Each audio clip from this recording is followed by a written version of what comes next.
o ji bụrụ onye ka miracle n'ọnụ o megolu the verifiable kedu arụsị n'ọnụ o bugo the verifiable kedu level ya ọ ga-eji nke ya wee bụrụ ụzọ bụrụ news. Father Mbaka kọkwara ihe ọ kọwara. Ọ si unu na Ebuka Obi abụrụ somebody ga-abịa na program oho host tu ọ nọ ya wabi ihe bụ the who ya bụ the pioneer esi na-ebi flyers na-eke ndị mmadụ si na program ama ndịzikwa program Ebuka Obi ama ndịzikwa Ebuka Obi aghara ijide onye a na ga-ejide onye a na ndị Zion ọma na Ebuka Obi ọma ga-ejide onye ahụ. Kedu ihe unu na-akọdị na social media niile na-agba agha ọ bụ because of na nna anyị kwuru Rev Father Ejike Mbaka si na Ebuka Obi made a mistake. Ajụjụ m wee bụrụ na Ebuka Obi na ndị bi ya abụ eze onye agwana m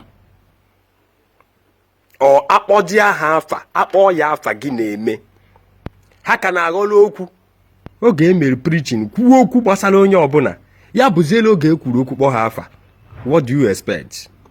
Nwa ewu na-echere anya fu ebe agụ dị na je gbaa agụ ụkwụ gbacha agụ ụkwụ agụ binite na-eyi anya fu na oru ha anụ ọ na-ata mgbe ya nkịtị dinakwa larụ ụra ọgbana jegwa ụmụ anụmanụ ndị ọzọ sị na makwa na ọ gbara agụ ụkwụ agụ ekwuru okwu. Father Mbaka has been keeping silent all this while. He have not said anything. Emechekwu gụọ ya ma afa kpọọ ya ma Elijah Enugu o kwete zaa Elijah Enugu a na-akachu ya na-ekwutọ ya. Ya ajụjụ m wee bụrụ kedu ihe ọzọ ga-eme karịrị nke megorunu.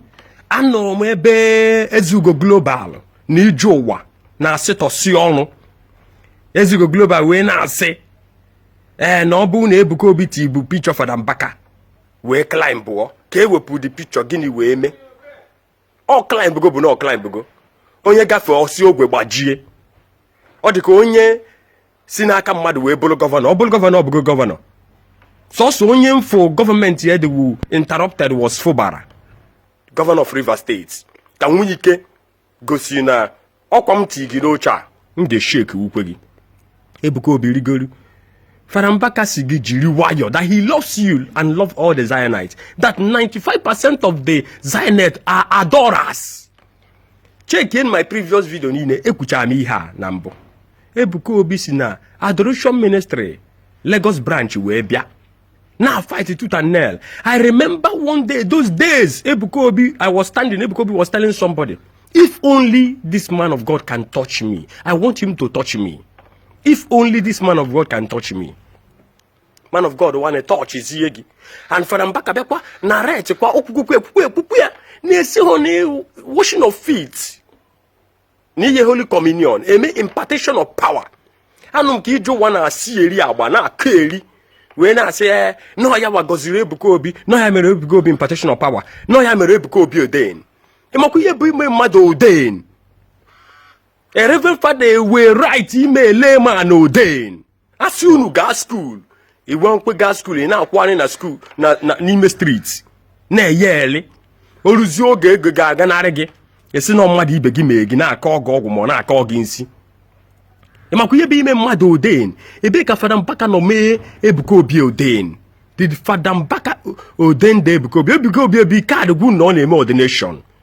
Word of declaration eyere onye ọbụla o eyekwere ndị ọzọ yekwe Ebuka Obi egbujie vidio ahụ ebe esi gbujie ya. Ihe na-echezi bụ ihe ahụ Ezugo Global kwuru na mbọsị Ebuka Obi ga-anọ kwụ na altar Zion. Ọ bụ na ewe n'ihe dị na altar Zion ahụ na-agwa anyị na mbọsị ọ ga-akwụ na altar Zion ahụ kwuo okwu na nke Father Mbaka ekpome na agbachikata eze nkịta ekpuru nkata n'iru wee gwa ya okwu bịa na anya ka ngwuru lidebenu nsị unu amakwana unu emego gafee oke unu ewekwe limit unu achọ ịkwanyere owu unu ugwu ebe ọ bụ na unu ga-asa Father Mbaka okwu unu ga-asa unu Father Ede okwu unu ga-asa unu Bishop of Lagos State okwu. Somebody that claims that he's under Catholic Church bịaba crusade n'Enugu crusade other Pentecostal churches and other pastors and ministers na-abịa ọ bịazie nke fu mpi n'isi kpọrọ nwa n'azụ o ji bụlụ onye ka emere akụlụ n'ọnụ omegolu the verifiable kedu arụsị n'ọnụ obugo the verifiable kedu level ya ọ ga-eji nke ya wee buru ụzọ buru news. Father Mbaka kọkwara ihe ọ kọwara. Ọ si unu na Ebuka Obi abụrụ somebody ga-abịa na program oho host tu ọ nọ ya wabi ihe bụ the who ya bụ the pioneer esi na-ebi flyers na-eke ndị mmadụ si na program ama ndịzikwa program Ebuka Obi ama ndịzikwa Ebuka Obi aghara ijide onye a na ga-ejide onye a na ndị Zion ọma na Ebuka Obi ọma ga-ejide onye ahụ. Kedu ihe unu na-akọdị mgbe na-ajụ ọzi n'ụwa ụwa dị too corrupt, ụwa dị too evil that na onye kwu eziokwu achọwụ ya. Nke a bụsịkwa open battle ka apụta. And ndị bloggers a niile si na ha na-agbachiri ndị Zion eji alụ ọlụ ọjọọ niile a na-akwụcha monthly salary na-enye contract Ezugo Global, Obama TV, iji ụwa na ndị otu ya. I want to call you people to what end? Unu na-echedikwa echiche banye future unu. Unu na-echedikwa echiche banye future ụmụaka unu. Unu na-echedikwa echiche banye that na unu ama bụrụ Ebuka Obi. You people suddenly met Ebuka Obi. And if they tell you people now to give a biography history about Ebuka Obi, about how he grew up, you people cannot give that account. Then kidi unu that's na iri wonu richi ụzọ.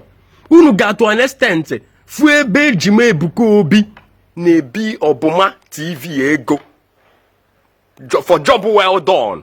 Na the video I jikwu ya o job well done. Job well done na gini na ọ na-akparịrị ya Father Mbaka na a na-akparị ha Father Mbaka. Obama esi na agba gị nkịtị na ibukwa na onye kọntrị ahụ ịnọ men ga-akụri gị kụda gị kụdụrie gị juru eju ọ maka na agba gị nkịtị ịpụta ịkpọ nna anyị ukwu ịchọzi bụ ka Ebuka Obi kwuo okwu. Kedu ihe unu ga-ebe Father Mbaka karịrị nke unu bori ya? Unu ebogi ya na ọ tụwa nwaanyị ime. Unu ebogi ya na Ogechi Njaka bịa na ọ defendiri oge a na-ekwu na ọ tụwa nwaanyị ime, ọ tụwa nwaanyị ime. Unu ebogi ya na o jere ngwa ọkpa ala ha ya ndị dibịa wee jee na ngwa ala jee plant acham. Unu ebogi ya na o si n'azụ jee ka o bịakwa goro anyị Ebuka Obi bịa afọ na ngwa ọkpa ala. Kedu ihe unu ebobo ya? Indirectly ebogi ya na o ji police and talks wee bịa na hotel ebe Ebuka Obi nọ. O wee gwa unu na somebody like Ebuka Obi dị na ọ bụ Catholic member, a man of God ekwesịrị ịnọ na hotel na ebe o kwesịrị ịnọ bụ na chapel. Ọ bụ na o mere arrangement ya ọfụma. Onye ahụ Father Mbaka dị na mma. O zughara Father Ebuka Obi bịa na ọ na parish house na ọbịa program. Ọ nọ na Bishop's Court na ọbịa program. Asị na-ekwe Father Asata na parish house Father Asata na ebe a ka ọ ga-eje n'ọrụ. Na ọ bụ na o rubere ndị ụka isi, rubere ndị isi ụka isi na-akwanyere ha ugwu ulufa. Father Mbaka ka agbafugo na Catholic. Ịnụ na ọ dị efesi fight. Ịnụ na ọ nara efesi ọgụ.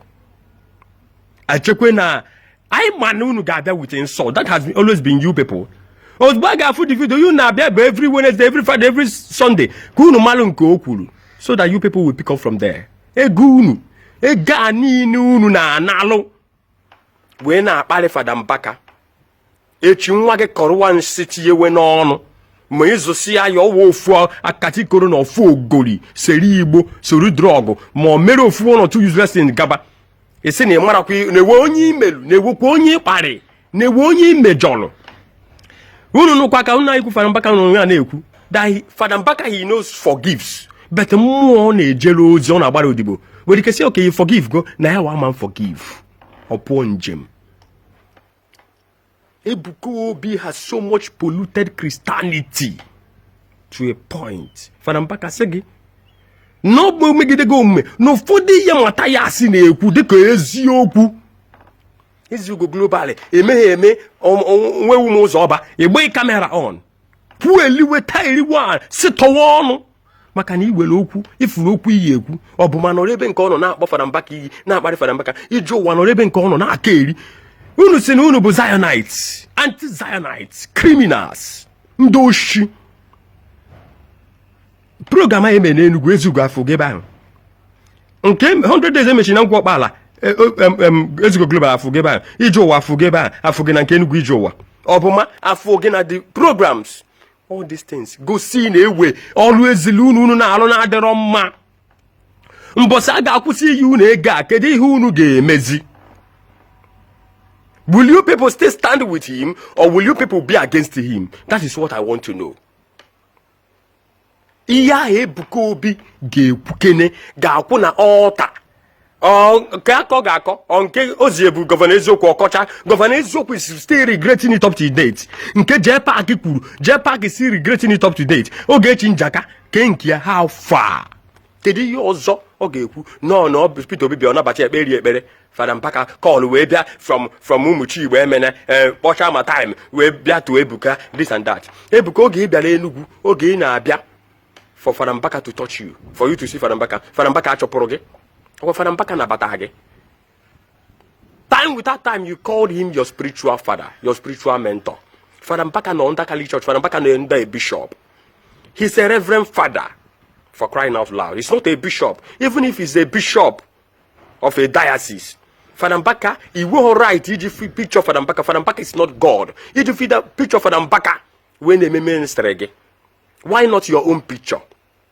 Okoye gafelosi ogwebaji. Oga ni need that help. He just picture Father Mbaka. Emebe na asaga okwu we na-eme billboard Lagos niile we na-eme bịa n'office gị enlargement Father gị na Father Mbaka eju ebe niile itiekwu ema n'ime room gị. I don't know what you want to achieve with it, although you achieved your aim. Maka iji ya dọlụ nnukwu ihe dọlụ. Filuzie na ịdọta gị ihe na-ebuga ọga ndị ọga. Ọkwa ifuru ebe a na-akwago gị. Nekwa anya ọfụma iri kata tọnụkwa na anya n'azụ. Ka ịma na ụzọ isi gbago n'ụzọ ahụ aka dị. Ka ọ pịbụ na ndị na-akwago gị na-ewepụ ihe iji ligolu. Ọ ga-abụzi mgbe ị ga-achọ ịrịdata ịma mfụ ụzọ. Ekenekwa eme unu.